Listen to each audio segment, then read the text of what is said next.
Hen That Hatched Ducks by Harriet Beecher Stowe. Once there was a nice young hen that we will call Mrs. Feathertop. She was a hen of the most excellent family, being a direct descendant of the Bolton Greys, and as pretty as a young fowl as you could wish to see on a summer's day. She was moreover as fortunately situated in life as it was possible for a hen to be. She was bought by young Master Fred Littlejohn, with 4 or 5 family connections of hers, and a lively young cock, and she was held to be as brisk a scratcher and as capable a head of a family as any half-dozen sensible hens could desire. I can't say that at first Mrs. Feathertop was a very sensible hen. She was very pretty and lively, to be sure, and a great favourite with Master Bolton Greycock, on account of her bright eyes, and finely shaded feathers, and certain saucy dashing ways that she had, which seemed greatly to take his fancy. But old Mrs. Scratchard, living in that neighbouring yard, assured all the neighbourhood that Greycock was a fool for thinking so much of that flighty young thing, that she had not the smallest notion how to get on in life, and thought of nothing in the world but her own pretty feathers. Wait till she comes to have chickens, said Mrs. Scratchard, then you'll see. I have brought up 10 broods myself, as likely and respectable chickens as ever were a blessing to society, and I think I ought to know a good hatcher and brooder when I see her. And I know that fine piece of trumpery, with her feathers tipped with gray, never will come down to family life. She scratched for chickens, bless me. She never did anything in all her days but run round and eat the worms which somebody else scratched up for her. When Master Bolton Grey heard this, he crowed very loudly, like a cock of spirit, and declared that old Mrs. Scratchard was envious, because she had lost all her own tail feathers, and looked more like a worn-out feather duster than a respectable hen, and that therefore she was filled with sheer envy of anybody that was young and pretty. So young Mrs. Feathertop cackled gay defiance at her busy, rubbishy neighbour, as she sunned herself under the bushes on fine June afternoons. Now Master Little John had been allowed to have these hens by his mamma on the condition that he would build their house himself, and take all the care of it. And to Master Fred justice, he executed the job in a small way quite creditably.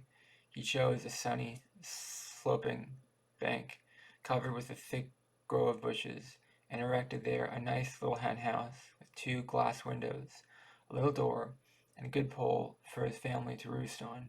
He made, moreover, a row of nice little boxes with hay in them for nests, and he brought 3 or 4 little smooth white china eggs to put in them, so that when his hens did lay, he might carry off their eggs without them being missed. This hen house stood in a little grove that sloped down to a wider river, just where there was a little cove which reached almost to the hen house. The situation inspired one of Master Fred's boy advisers with a new scheme in relation to his poultry enterprise. "Hello," I said, "Fred," said Tom Seymour. "You ought to raise ducks. You've got a capital place for ducks there." "Yes, but I've brought hens, you see," said Freddie. "So it's no use trying." "No use, of course there is. Just as if your hens couldn't hatch ducks' eggs. Now you just wait till one of your hens wants to sit, and you put ducks' eggs under her, and you'll have a family of ducks in a twinkling. You can buy ducks' eggs in a plenty of old Sam under the hill. He always has hens hatch his ducks." So Freddie thought it would be a good experiment, and informed his mother the next morning that he intended to furnish the ducks for the next Christmas dinner. And when she wondered how he was to come by them, he said mysteriously, "Oh, I will show you how," but did not further explain himself. The next day he went with Tom Seymour and made a trade with old Sam, and gave him a middle-aged jackknife for 8 of his ducks' eggs. Sam, by the by, was a woolly-headed old person who lived by the pond hard by, who had long cast envying eyes on Fred's jackknife, because it was an extra fine steel, having been a Christmas present the year before. But Fred knew very well that there were any number of more jackknives where that came from, and that in order to get a new one he must dispose of the old, so he made the purchase and came home rejoicing. Now about this time, Mrs. Feathertop, having laid her eggs daily, with great credit to herself, notwithstanding Mrs. Scatcherd's predictions, began to find herself suddenly attacked with nervous symptoms. She lost her gay spirits, grew down dumpish and morose, stuck up her feathers in a bristling way, and pecked at her neighbors if they did so much as look at her. Master Greycock was greatly concerned, and went to old Peppercorn, who looked solemn, and recommended an infusion of angleworms, and said he would look in on the patient twice a day till she was better. Gracious me, Greycock, said old Goody Gerterkirk, who had been lolling at the corner as he passed. Ain't you a fool? Cocks always are fools. Don't you know what's the matter with your wife? She wants to sit, that's all, and you just let her sit.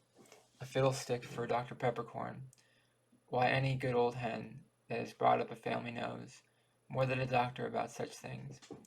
You just go home and tell her to sit if she wants to, and behave herself. When Greycock came home, he found that Master Freddy had been before him, and had established Mrs. Feathertop upon 8 nice eggs, where she was sitting in a gloomy grandeur. He tried to make a little affable conversation with her, and to relate his interview with the doctor and Goody Curticut, but she was morose and sullen, and only pecked at him now and then in a very sharp, unpleasant way. So after a few more efforts to make himself agreeable, he left her, went out promenading with the captivating Mrs. Redcomb, a charming young Spanish widow, who had been imported into the neighboring yard. Bless your soul, said he, you've no idea how cross my wife is. Oh, you horrid creature, said Mrs. Redcomb, how little you feel for the weakness of us poor hens. On my word, ma'am, said Greycock, you do me injustice. But when a hen gives way to temper, ma'am, and no longer meets her husband with a smile, when she pecks at him whom she is bound to honor and obey. Horrid monster, talking of obedience, I should say, sir, you came straight from Turkey. And Mrs. Redcomb tossed her head with the most bewitching air, and pretending to run away, and old Mrs. Scatcherd looked out on her coop and called to Goody Curtarcook, look how Mr. Greycock is flirting with that widow. I always knew she was a baggage. And his poor wife left at home, said Goody Curticut. It's the way with them all. Yes, yes, said Dame Scatcherd. You know that what real life is now, and she won't go about holding her head so high, and looking down on her practical neighbors that have raised families. Poor thing, what will she do with a family? Said Goody Curticut. Well, what business have such young flirts to get married? Said Dame Scatcherd. I don't expect she'll raise a single chick, and there's Greycock flirting about, fine as ever. Folks didn't do so when I was young. I'm sure my husband knew what treatment a sitting hen ought to have. Poor old Longspur. He never minded a pecks or so, and then I must say these modern fowls ain't what fowls used to be. Meanwhile the sun rose and set, and Master Fred was almost the only friend and associate of poor little Mrs. Feathertop, whom he fed daily with meal and water, and only interrupted her sad reflections by pulling her up occasionally to see how the eggs were coming on. At last, peep, peep, peep, began to be heard in the nest, and one little downy head, after another, poked forth from under the feathers, surveying the world with round, bright, winking eyes, and gradually the brood were hatched, and Mrs. Feathertop arose, a proud and happy mother. with all the bustling and scratching, caretaking instincts of family life farm with her breast. She clucked and scratched and cuddled with little drowny bits of things as handily and discreetly as a 7-year-old hen could have done, exciting thereby the wonder of the community. Master Greycock came home in high spirits and complimented her, told her she was looking charmingly once more, and said, "Very well, very nice," as he surveyed the young brood, so that Mrs. Feathertop began to feel the world was going well with her, when suddenly in came Dame Scratchard and Goody Kirkatoo to make a morning call. "Let's see the chicks," said Dame Scratchard. "Goodness me," said Goody Kirkatoo, "what a likeness to their dear papa." "Well, but bless me, what's the matter with their bills?" said Dame Scratchard. "Why, my dear, these chicks are deformed. I am sorry for you, my dear, but it's all the result of your inexperience. You ought to have eaten pebble stones with your meal when you were sitting. Don't you see, Dame Kirkatoo, what bills they have? That'll increase. They'll be frightful." "What shall I do?" said Mrs. Feathertop, now greatly alarmed. "Nothing, as I know," said Dame Scratchard, "since you didn't come to me before you sat. I could have told you all about it. Maybe it won't kill 'em, but they'll always be deformed." And so the gossips departed, leaving the sting under the pin feathers of the poor little hen mamma, who began to see what her darlings had curious little spoonbills, different from their own, and to worry and fret about it. "My dear," she said to her spouse, "do you get Dr. Peppercorn to come in and look at their bills and see if anything can be done." Dr. Peppercorn came in, put on a monstrous pair of spectacles, and said, extraordinary case, very singular." "Did you see anything like it, doctor?" said both parents in a breath. "I've read of such cases. It's a calcareous enlargement of the vascular bone tissue, threatening ossification," said the doctor. "Oh, dreadful! Can it be possible?" shrieked both parents. "Can anything be done?" "Well, I should recommend a daily lotion made of mosquitoes' horns and bicarbonate of frogs' toes, together the powder to be taken morning and night, of muriate and fleas. One thing you must be careful about: they must never wet their feet, nor drink any water. Dear me, doctor, I don't know what I shall do." "Do they seem to have a particular fancy for getting into water?" "Yes, a morbid tendency often found in these cases, a bony tumefication of the vascular tissue of the mouth. But you must resist it, ma'am, as their life depends on it." And with that Dr. Peppercorn glared gloomily on the young ducks, who were stealthily poking the objectionable little spoonbills out from under their mother's feathers. After this poor Mrs. Feathertop led a weary life of it, for the young fry were as healthy and enterprising as a brood of young ducks as ever carried saucepans on the end of their noses, and they most utterly set themselves up against the doctor's prescriptions, murmured at the myriad of fleas and the bicarbonate of frogs' toes, took every opportunity to waddle their little ways down to the mud and water which was in their near vicinity. So their bills grew larger and larger, as did the rest of their bodies, and family government grew weaker and weaker. "You'll wear me out, children, you certainly will," said Mrs. Feathertop. "You'll go to destruction, do you hear?" said Master Greycock. "Do you ever see such frights as poor Mrs. Feathertop has got?" said Dame Scratchard. "I knew what would come of her family, all deformed, and with a dreadful sort of madness which makes them love to shovel mud with those shocking spoonbills over theirs. It's a kind of idiocy," said Goody Kirkatoo. "Poor things, they can't be kept from the water, nor made to take powders, so they get worse and worse. I understand it's affecting their feet, so they can't walk, and a dreadful sort of net is grown between their toes. What a shocking visitation!" "She brought it on herself," said Dame Scratchard. "Why didn't she come to me before she sat? She was always an upstart, self-conceited thing, but I'm sure I pity her." Meanwhile the young ducks throve apace. Their necks grew glossy, like changeable green and gold satin, and though they would not take the doctor's medicine, and would waddle in the mud and water, for which they always felt themselves to be very naughty ducks, yet they grew quite vigorously and hearty. At last, one day, the whole little tribe waddled off down to the bank of the river. It was a beautiful day, and the river was dancing and dimpling and winking as the little breezes shook the trees that hung over it. Also the biggest of the little ducks, in spite of Dr. Peppercorn. I can't help longing for the water. I don't believe it is going to hurt me. At any rate, here goes. And in he plumped, and in went every duck after him, and they threw out their great brown feet as cleverly as if they had taken swimming lessons all their lives, and sailed off on the river, away, away, among the ferns, under the pink azaleas, through the reeds and rushes, at arrowheads and pickerel weed, the happiest ducks that ever were born, and soon they were quite out of sight. Well, Mrs. Feathertop, this is a dispensation, said Mrs. Scatcherd. Your children are all drowned at last, and as I knew they'd be. The old music teacher, Master Bullfrog, that lives down in the water dock lane, saw 'em all plump madly in the water together this morning.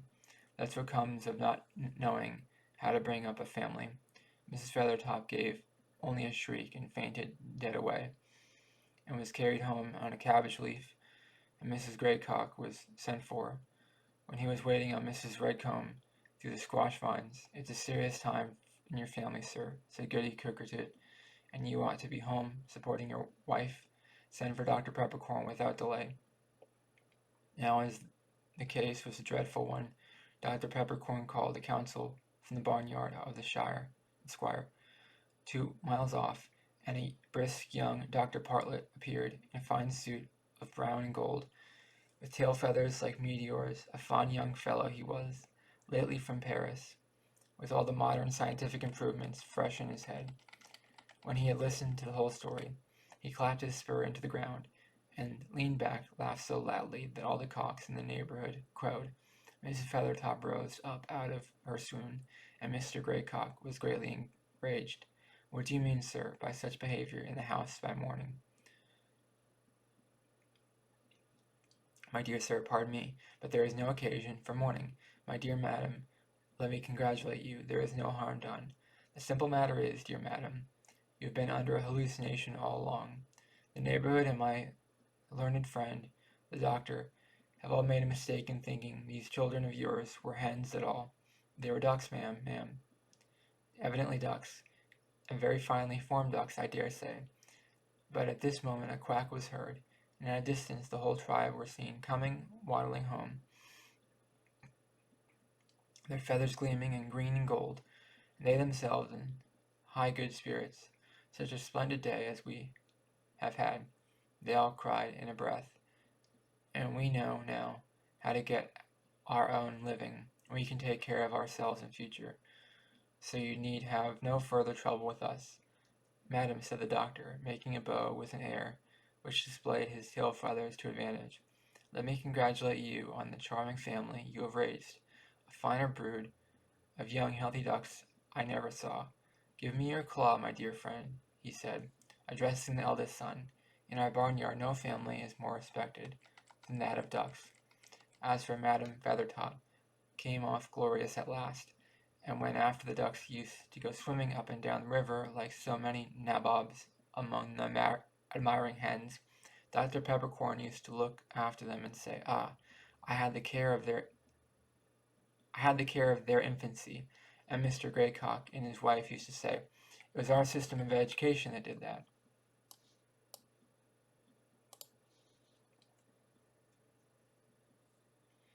And that's the end of Hen That Hatched Ducks by Harriet Beecher Stowe. I thought it was a good story. I thought it was kind of generic, something you'd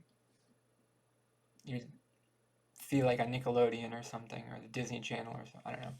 It's almost like one of those Disney movies they make, or like Chip and Dale Rescue Rangers or whatever, like ducks that talk and have feelings, and ducks that are like humans, and roosters that are like humans, and if the animals were more like humans, maybe you would have, well, I don't know, but it's it's a wonderful story. I don't know what to say. I don't really care. I didn't think it was amazing. It was just kind of generic. But let me know in the comments below, what did you think of the story. Please subscribe to this channel be part of the community. Thank you for watching. Have a great day. Bye.